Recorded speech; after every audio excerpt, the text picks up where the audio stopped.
Fala pessoal, sejam bem-vindos ao podcast Cara dos Esportes, episódio exclusivo para você apoiador, você apoiadora, preview do Divisional Round, a segunda rodada dos playoffs da NFL. Caio Miari aqui comigo, editor do The Score, dos principais sites da América do Norte sobre esportes dos Estados Unidos. Caio, a gente sempre fala isso quando a gente faz esse preview aqui, a gente já faz previews há muitos anos. É o melhor final de semana do ano na NFL, né? Porque tem os fins de semana do Super Bowl, que é um jogo. Esse final de semana são 4 jogos, e aí você já elimina alguns times do Wild Card, entram os seeds número 1, né? O 49ers e o Baltimore Ravens. Então, são os 8 melhores times da NFL, 2 jogos no sábado, 2 jogos no domingo, que eu acho que é a medida perfeita. 3 jogos eu já acho que é um pouco demais. Melhor final de semana dos esportes, na minha opinião. Eu acho que eu tô com você nessa. Eu lembro que a gente gravou o Divisional Round, né, a previsão do ano passado. A gente também falou isso porque realmente é verdade. É assim, praticamente agora não tem time ruim. Os times que talvez no papel não são espetaculares, eles talvez estão num momento muito bom. Claro que tem os times que são muito bons, tem os times vindo de folga. Então, assim, é uma competitividade ao mais alto nível da NFL. Esse é um final de semana perfeito. Você que é muito fanático do futebol americano e quer introduzir o esporte para alguém, senta ali no sábado ou no domingo no sofá, e vai ter 2 jogos, né? Os 2 em sequência, e explica, porque vai ter muita coisa acontecendo, vai ter muita coisa diferente, porque é muito alto nível dos 2 lados da bola, muito jogador bom. Enfim, como o Gabriel falou, eu assino embaixo, o melhor final de semana dos esportes americanos, sem dúvida nenhuma, o melhor da NFL. E se você puder escolher entre sábado e domingo, escolha o domingo, que eu acho que são os jogos mais interessantes, né? A gente vai falar dos 4 jogos aqui, em ordem cronológica. Mas vamos falar sobre uma notícia importante antes de entrar no preview das partidas, que saiu algumas horas antes da gente começar a gravar. Tá se aproximando o início da era Bill Belichick em Atlanta. O Belichick, que assim, eles não usaram a palavra, mas ele foi demitido do New England Patriots, né? Uma decisão em comum acordo tomada pelo Robert Kraft, o dono do New England Patriots. Belichick e Arthur Blank já se encontraram uma vez, e o que saiu de notícia é que o Belichick recebeu o Arthur Blank num iate nas Ilhas Virgens, né? O Belichick é muito ligado no negócio de iate, barco e tal, sei que. Se eu tivesse 72 anos e tivesse dinheiro para ter um iate nas Ilhas Virgens, eu iria querer continuar trabalhando? Provavelmente não. Mas o Bill Belichick é um cara ainda tem lenha pra queimar. Ele quer continuar na NFL. E agora ele tem uma segunda entrevista com o Arthur Blank, né? Que quando o processo de contratação de um treinador tem sempre a primeira rodada de entrevistas. Normalmente pode ser, 10 caras entrevistando. E a segunda rodada de entrevistas normalmente são 2, no máximo 3, né? Então indica que na cabeça dos Falcons o Bill Belichick é um finalista. E acho que um cara do nível do Bill Belichick, eu acho que não é uma questão dele ganhar o cargo, conquistar. É mais uma questão deles verem o quão alinhados eles estão em termos de ideias e avaliar o interesse do Belichick em assumir o Atlanta Falcons. Caio, normalmente eu sou um cara bem analítico, um cara bem frio, um cara que gosta de analisar os números. Olhando para essa situação, para mim, é meio como se a seleção brasileira contratasse o Joachim Löw, que era o técnico da Alemanha no 7-1. Eu ainda acho que o Belichick tem lenha para queimar. Eu acho que ele, na situação certa, ele pode levar um time ao Super Bowl. Só que toda vez que o Bill Belichick aparecer com o logo dos Falcons, a gente vai lembrar do 28-3, que é, na minha opinião, o maior colapso da história dos esportes americanos. O que você acha dessa possibilidade que está se tornando bem forte do Bill Belichick ser o novo head coach do Atlanta Falcons? Não, vai ser muita história, né? Para quem não se lembra, né? A maior vitória, talvez, dos Patriots do Bill Belichick em um Super Bowl foi o Super Bowl contra o Atlanta Falcons. Talvez não, a maior. Tem talvez. Muito provável, Tava perdendo 28-3 na metade do terceiro quarto, o time virou, né? Empatou e foi para prorrogação e ganhou. Maior virada da história do Super Bowl, o primeiro Super Bowl a ser vencido na prorrogação. Claro que o Patriots do Tom Brady na época também tem muito mérito, mas a entregada dos Falcons 28-3 você não pode entregar, enfim. E agora o Belichick, muito provavelmente, algo que tudo indica, ele vai para o Atlanta Falcons, vai ser estranho. Mas eu também acho que seria estranho, Gabriel, se ele fosse para qualquer outro time. Você está falando de um cara que ficou 24 temporadas nos Patriots. Então, assim, a gente só está acostumado a ver ele com um tipo de camisa. Eu acho que ao longo do tempo, a gente vai meio que acostumar com ele nos Falcons. Se ele ficar lá 2 anos, se ele ficar lá 3 temporadas. Enfim, eu acho que a gente vai acabar acostumando. Mas, de fato, vai ser estranho. Agora, eu concordo com você. Eu acho que tem muita gente que estava sendo contra o Belichick, o time, né? Algum time contratar ele por causa da idade. O Belichick já está acima dos 70 anos, a gente não sabe quanto tempo mais que ele vai querer contratar. Ele não vai muito nesse lado do analytics, da mente ofensiva na NFL. A gente sabe que os técnicos de mentalidade ofensiva têm tido mais sucesso nos times, principalmente os recentes. O Belichick é o contrário disso. Mas, como você falou, a defesa dos Patriots, ela é top 10, ela foi top 10 em jardas ou pontos cedidos todos os anos desde 2012. O Belichick claramente sabe o que ele está fazendo. A defesa dos Falcons foi top 10 no ano passado, então ela já está melhorando, ela tem algumas peças interessantes, por exemplo, a chegada de Jesse Bates mudou muito. Eu acho que o Jesse Bates, o AJ Terrell trabalhando com o Bill Belichick vai ser algo espetacular se ele de fato for para lá. A questão do Belichick continua sendo a mesma que ele estava lá em New England, Gabriel. É o ataque. Justamente o que meio que deixou os Falcons fora dos playoffs esse ano foi o ataque, e muito parecido com os Patriots, a posição de quarterback. Claro que em Atlanta, o Falcons tem mais os skill position players, é melhor. Você tem o Bijan Robinson, você tem o Kyle Pitts, você tem o Drake London, você tem mais jogadores. Só que você tem que solucionar a questão da posição de quarterback. O Atlanta Falcons vai escolher no top 10, mas ele não está ali no top 5 em posição de pegar alguém lá em cima. Então, isso vai ser crucial. A notícia boa é que os Falcons terminaram ano passado com 7 vitórias. Um ano ruim dos Falcons foi 7 vitórias. E eles estão numa divisão muito fraca. Isso mostra que o time não está muito longe de ficar muito competitivo de fato. A chegada do Bill Belichick pode fazer diferença por causa disso.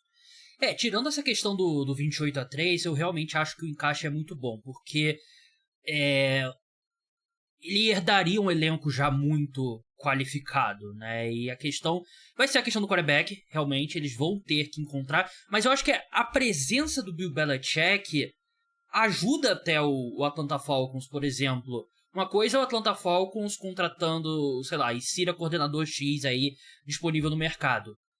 Quando você contrata o Bill Belichick, e aí você olha um cara, vamos supor, Kirk Cousins, pode ser uma opção melhor, né, do que permanecer nos Vikings, né, ou algum cara veterano nessa linha. Então, eu imaginaria que seria um pacote Bill Belichick e Josh McDaniels, que eu acho que se tinha alguma dúvida que o Josh McDaniels é bom o suficiente para ser um baita coordenador ofensivo, mas é um desastre como head coach, a gente viu nos últimos 2 anos com os Raiders. E eu acho que pode ser um encaixe muito bom, porque ter o McDaniels para ser o cara do ataque e ter o Bill Belichick para supervisionar e comandar a defesa, eu acho que é um ótimo combo. Vai depender do que eles vão conseguir na posição de quarterback, mas em termos de talento de skill position, como você falou, a linha ofensiva dos Falcons é muito boa. A gente sabe que o Josh McDaniels, se ele for o coordenador ofensivo do Bill Belichick, ele é um cara que consegue extrair o máximo dos tight ends, né? Então o Kyle Pitts é a chance para ele, enfim, jogar como o potencial dele faz a gente acreditar que ele possa jogar. Mas eu acho que tecnicamente seria um encaixe muito bom. A questão é realmente, você quer trazer um cara que vai ser um lembrete diário do maior fracasso da história da sua franquia, né? Tipo, sei lá, como eu falei, o Joaquim Love na seleção brasileira, ou, sei lá, o Cevallos, o goleiro da LDU, no Fluminense, ou o Flamengo trazer o Flamengo trazer de volta o Andrés Pereira, né? É algo do tipo, né? O Davidson, talvez, né? Algo do tipo. O Flamengo pegar o Cabanhas, exatamente, se voltar um pouquinho. O problema é que o Cabanhas morreu, né? Eu acho que ele tomou um tiro na cabeça. Eu só não sei se ele morreu. Isso de fato eu não vou saber, porque ele obviamente está aposentado. Eu lembro que ele tomou um tiro na cabeça. Eu só não sei se ele morreu. Não, ele tá vivo, realmente. Ele parou de jogar quando ele... Pra quem não lembra, era aquele centroavante gordinho que destruiu o Flamengo, eliminou o Flamengo da Libertadores. Eu estava no Maracanã nesse dia, vim chorando. Jogando na América do México. Eu vim chorando pra minha casa, voltei pra minha casa chorando naquele dia. Então é isso. Não é garantia ainda, mas tá pintando com força. Hoje seria o meu palpite que o Bill Belichick se torna o head coach do Atlanta Falcons. Eu fico surpreso dos Chargers não fazerem mais força, Caio, porque eu acho que o elenco dos Falcons é superior ao dos Chargers, menos em uma posição, que é a posição mais importante, que é a que importa mais do que o resto. É o Justin Herbert como quarterback. Eu achava que faria Eu muito... acho que os Chargers... Não, pode falar. Não, eu só acho que faria mais sentido pro Bill Belichick ir pra um time com um quarterback estabelecido, e eu acho que ele seria capaz de combater a maldição dos Chargers, né? Mas não parece que eles estão fazendo tanta força, assim, pelo Belichick.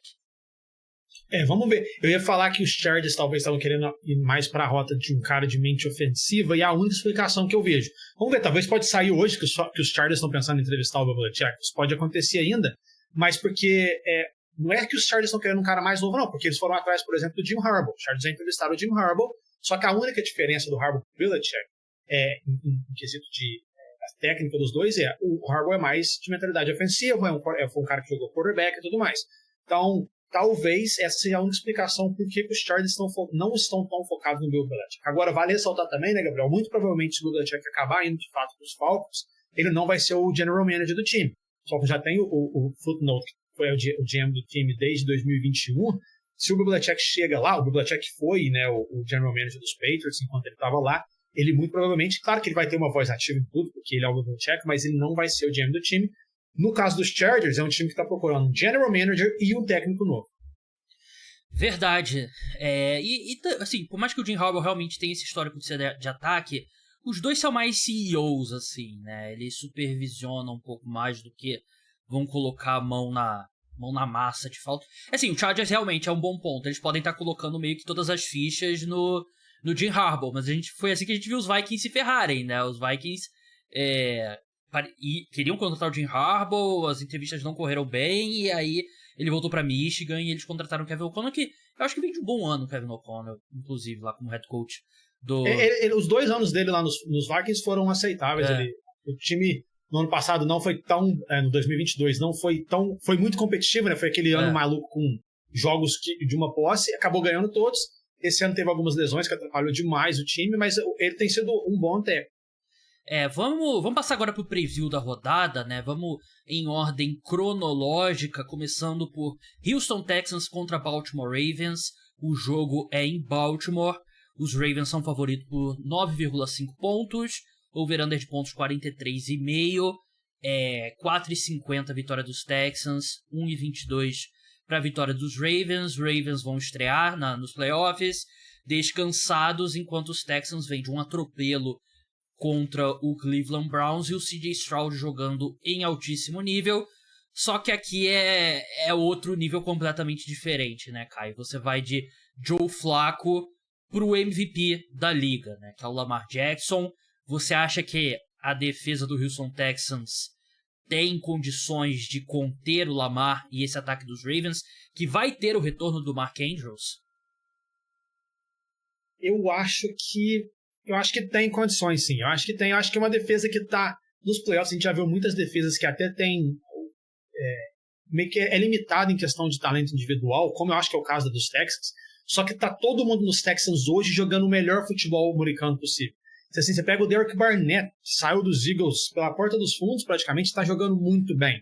O Will Anderson tem crescido muito nessa temporada de calor. O Derek Stingley, por exemplo, o DeMarco Ryans ajudou ele a fazer uma temporada espetacular. Você tem Steven, enfim, é um time que está jogando muito bem. É um time que está... o momento dos Texans é muito bom dos dois lados da bola e a pressão é inteira no Baltimore Ravens, que é a campanha número 1.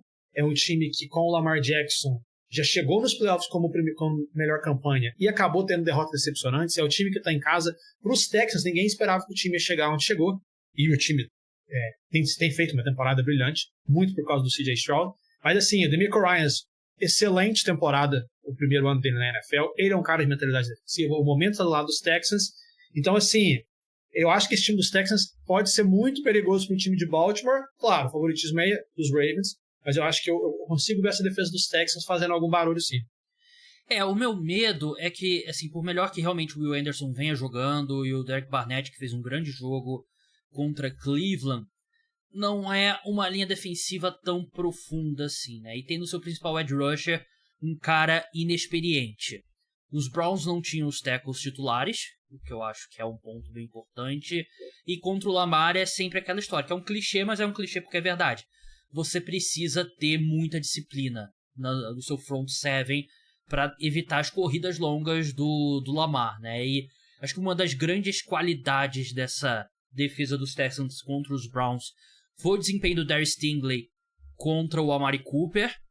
E, claro, ele vai ser importante, só que os Ravens não tem um wide receiver 1 destacado como é o Amari Cooper do Cleveland Browns, né? Então não tem um cara que você fala, Darius Stingley vai seguir lá o Zay Flowers, né? Que provavelmente é o wide receiver 1 dos Ravens, mas ainda assim a equipe tem outras opções que eles usam bastante, né? Tem Rashad Bateman, tem Odell Beckham, tem o Isaiah Likely que emergiu muito bem, tem o Mark Andrews que vai retornar, então é um ataque que espaça um pouco mais a bola e é um ataque que eu acho que vai explorar muito e vai fazer os Texans terem que colocar atenção extra nesse miolo da defesa, né? Porque o jogo terrestre dos Ravens é muito forte pelo efeito Lamar e a linha ofensiva é boa e tal.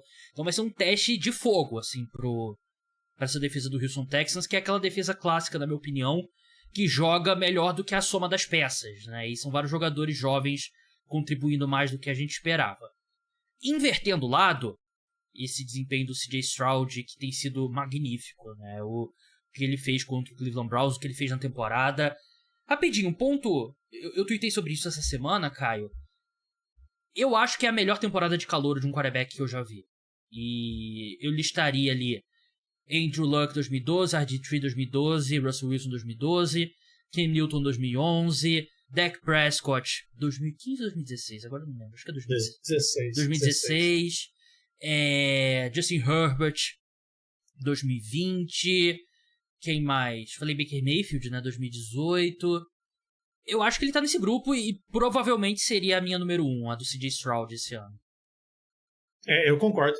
Acho que eu tô com você. Eu acho que a questão dos calouros sempre foi. A gente já viu o calouro conseguindo chegar nos playoffs, a gente já viu o calouro conseguir fazer jogadas espetaculares, mas normalmente o que vem acompanhado disso são muitos erros, né? E que é o normal. Por exemplo, o próprio Peyton Manning, se a gente voltar em 98, claro que a gente não estava assistindo na época, mas foi muitos touchdowns, teve jardas, só que muitos erros que custavam vitórias aos times. O caso do CJ Stroud, o que é impressionante ele tem uma produção espetacular, ele já lê o jogo muito bem, a velocidade da NFL não assusta ele e ele não comete erros. É quase impossível esse ano se interceptar o CJ Stroud. 5 interceptações só no ano. Ele liderou a NFL em touchdown e interceptação, o ratio touchdown para interceptação.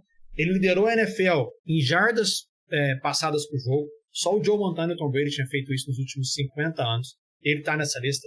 Enfim, esse tem sido o grande problema. Ele tem sido pressionado. A linha ofensiva dos Texans até jogou muito bem contra o Cleveland Browns e vai precisar fazer isso de novo contra um front seven dos Ravens que é muito, muito forte. Mas até quando pressionado, o CJ Stroud não lança turnover. Ele não lança interceptação, ele não sofre fumble. Então, para os Texans ganharem esse jogo, essa forma tem que continuar. Claro que, como você falou, invertendo o campo e olhando pela defesa dos Ravens, pressionar o CJ Stroud e conseguir, principalmente, forçar turnover é a chave. E é a questão dessa defesa do Baltimore Ravens, né? Que é uma defesa muito complexa, né? Muito sofisticada. A gente vê na comissão técnica o Mike McDonald, que muito provavelmente ficaria muito surpreso se ele não se tornasse head coach no próximo ano. Talvez se os Ravens chegarem no Super Bowl e aí os times não quiserem esperar até lá para contratar ele, mas é improvável que ele retorne para Baltimore. Ele é um cara de muito disfarce, né? De muito colocar uma cobertura para snap e mudar depois do snap, né? De colocar um cara na cobertura que o quarterback não tá esperando. Isso normalmente contra quarterback calouro é onde que prejudica bastante. E aí o CJ Stroud vai ser testado mesmo, né? Porque eu concordo plenamente, ele é um cara que, para um quarterback calouro, ele comete muito menos erros, né? Só que a defesa dos Ravens vai testar isso ao máximo e o CJ Stroud também não pode entrar numa de ser muito conservador e não conseguir fazer esse ataque andar, né? Tentar muitos passes curtos e tudo mais.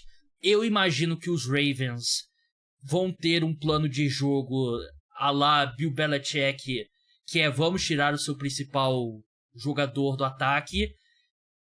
imagino que a gente vai ver muita marcação dupla no Nico Collins, que do nada virou o Julio Jones no auge. É um negócio de outro mundo que ele vem jogando. E vai ser aquela coisa, você vai vencer a gente com 12 alvos pro Dalton Schultz, mandando a bola no Robert Woods, no John Mitch, boa sorte, mas o Nico Collins a gente não vai deixar vencer a gente.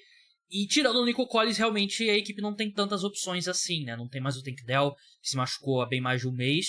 Então eu acho que vai ser um matchup bem complicado, na minha opinião, pro CJ Stroud. Eu concordo. Vale falar o seguinte, a defesa que menos cede jogadas explosivas, né, de 10 ou mais jardas na temporada era o Cleveland Browns. A segunda é o Baltimore Ravens. O CJ Stroud vai ter que fazer isso. Fez isso contra os Browns no jogo passado. Vai ter que fazer isso agora. De novo, a chave, por exemplo, eles tiraram completamente o Myles Garrett do jogo na semana passada. E isso, você tira o melhor jogador da melhor defesa da NFL. A defesa dos Ravens é tão boa quanto a dos Browns, só que a defesa dos Ravens tem mais jogadores fazendo jogadas ao campo inteiro. Você tem o Roquan Smith, o Patrick Queen jogando muito bem. O Jadeveon Clowney está fazendo talvez a melhor temporada da carreira dele aos 30 anos de idade. O Madubuike no meio está jogando muito bem. O Odafe Owe jogando muito bem. Na secundária, o Kyle Hamilton, enfim, tem muita gente. Como você falou, o matchup é difícil. Esses dois times já se enfrentaram, né, Gabriel? Semana 1 da temporada regular foi a estreia do CJ Stroud na NFL. 25-9 para os Ravens, nada inesperado. Só que o curioso é que o CJ Stroud e o Lamar não lançaram para nenhum touchdown no jogo. Nenhum dos dois. O Lamar teve até uma interceptação. Foi sacado 4 vezes. Então a defesa dos Texans, na primeira semana, claro que muita coisa já mudou. A gente está falando do Lamar que entra nesse playoffs descansado e o favorito para ganhar o MVP. Mas o primeiro teste que essa defesa dos Texans teve contra o Lamar foi interessante. Vamos ver o jogo. De novo, eu sempre gosto de olhar para os playoffs se os dois times jogarem o máximo. Os Ravens são melhores que o Houston Texans. Só que o fator CJ Stroud e o momento defensivo dos Texans acho que pode ser complicado. De novo, esse time dos Ravens, com o Lamar, tem um histórico de decepcionar nos playoffs. Então, eu acho que esse jogo também vai ser muito... vai impactar, talvez, no legado do Lamar. Você acha que pode ser aquele jogo armadilha? Eu acho que pode, porque assim, a gente tá falando de um cara que vai ganhar 2 MVPs, já chegou nos playoffs com folga, tá jogando em casa. A última vez que o time fez isso foi aquele ano que eles perderam pros Titans em casa, quando os Titans ninguém esperava. Então, imagina se o Lamar perde em casa de novo. Por melhor que o CJ Stroud seja, o Lamar tem que levar esse time dos Ravens mais longe. E a gente ainda não viu isso acontecendo. É um jogo chato por causa, de novo, é um quarterback muito bom do outro lado, uma defesa que está com o momento. Só que os Ravens têm que ganhar. Pensando no legado desse time, no legado do Lamar, os Ravens têm que ganhar. Os Texans e o CJ Stroud, basicamente, desde dezembro, é tudo cereja no bolo que acontece, né? Ninguém esperava que esse time venceria um jogo de playoffs. Nesse ponto eu concordo, né? A pressão é muito maior no Baltimore Ravens mesmo, né? E concordo com o que você falou, né? A defesa dos Ravens em todos os níveis tem seus playmakers, né? É bizarro. Desculpa te interromper, Gabriel, mas todos os quarterbacks muito bons da NFL atualmente, da geração do Lamar, já chegaram no mínimo até a final de conferência. O Lamar não. O Patrick Mahomes dispensa o comentário, o Joe Burrow também já chegou, o Josh Allen já chegou, o Lamar não passou nem perto, né? Ele já teve campanha número 1, folga na primeira rodada, mas não chega. Esse pode ser o ano. É um peso grande mesmo. Eu acho que o Baltimore Ravens vence, mesmo com esse peso. Não acho que vai ser um jogo simples, mas eu acho que é um time melhor. Eu acho é um time que não comete tantos erros mentais. O primeiro jogo o jogo que eles fizeram na semana 1 basicamente não conta nada, né? Era um CJ Stroud completamente diferente. O Lamar não jogou bem naquela partida também. Mas aqui eu vou de Ravens. Eu acho que o time vence bem. Não vai ser atropelo, mas eu acho que o time vence bem. É um time bem treinado, é um time bem montado. E eu acho que é um Lamar diferente. Eu acho que é um Lamar mais maduro. Esse retorno do Mark Andrews vai ser gigantesco. Eu acho que Baltimore vence. Eu até apostaria em Baltimore cobrindo esse 9,5 aqui. Eu acho que não é uma aposta ruim, não. E você, Kai, qual é o seu palpite? Eu também tô nessa. Tô com você nessa. Eu apostei nos Ravens chegando no Super Bowl contra os 49ers em agosto. Então, eu não planejo... Independente do que acontecer, não coloquei dinheiro. Não, a gente colocou dinheiro no The Score junto, mas aí vai ser pouca coisa. Mas não coloquei. A gente faz as previsões para a temporada lá no The Score. Então, a gente faz um tanto de coisa, foi até publicado e tudo mais. Então eu quero acreditar. Então eu vou manter a minha aposta lá de agosto. Eu acho que os Ravens vão chegar no Super Bowl. Então eu não vou olhar muito pro confronto em geral. Só vou, baseado no que eu já postei e o que a gente viu os Ravens jogando esse ano, chegando nesses playoffs, eu também vou de Baltimore Ravens para ganhar esse jogo. É uma ótima aposta, inclusive. Se tivesse colocado um dinheiro, a aposta você tiraria uma grana boa agora, né? Mas... Eu também apostei no Josh McDaniels sendo o primeiro técnico demitido esse ano. Essa também deu certo. Outra boa. Você olha naquele Super Bowl Challenge da NFL, literalmente todo mundo colocou Ravens e 49ers, né? De Super Bowl, e você colocou em agosto, né? Eu coloquei o Ravens chegando no Super Bowl, não, na final de conferência, né? Então não tô tão longe. Mas a minha final de conferência dos Ravens, eu tenho que conferir. Eu acho que foi contra os Jets. Então essa deu um pouquinho errado. Essa a gente esquece. A justiça já feita, o Rodgers machucou com 4 snaps. E do outro lado, a minha final de conferência era Eagles e 49ers. Também é uma boa. Não deu muito certo também. Assim, 50%. 49ers tá vivo. Certo, Eu acho que foi um grande erro seu como analista, Caio, não ter previsto que o Aaron Rodgers ia romper o tendão de Aquiles na 4ª jogada do primeiro jogo, né? Isso era óbvio. Segunda tentativa de passe. Isso era óbvio. Todo mundo sabia disso. Não sei que mundo que você vive. Vamos pro segundo jogo do sábado. Aliás, o primeiro jogo, 6h30, horário de Brasília. O segundo, 10h15, Green Bay Packers contra San Francisco 49ers. Daqui em diante o programa é exclusivo para apoiadores. Se você quer ter acesso aos programas exclusivos semanais, aos meus textos nas newsletters, se torne apoiador, link tá na descrição. R$14 por mês apenas. Você pode pagar por Pix e tem desconto se você assinar plano de 6 meses ou 1 ano. 6 meses sai apenas R$70, 1 ano R$134, 3 meses sai R$42. Se você quiser ter acesso também ao grupo do WhatsApp dos apoiadores, que eu participo também, a gente conversa bastante sobre futebol americano, sobre basquete. Tem um plano MVP que te dá acesso aos conteúdos exclusivos também, além do grupo. 3 meses sai R$84, 6 meses R$139, que é um desconto de 17%, e 1 ano R$268. Paga pelo Pix, me manda o comprovante pelo WhatsApp, que vai estar tudo nesse link. Muito simples, muito fácil, que eu te mando os acessos, e é uma forma de ajudar a manter o podcast Cara dos Esportes no ar. Então, até a próxima. Tchau!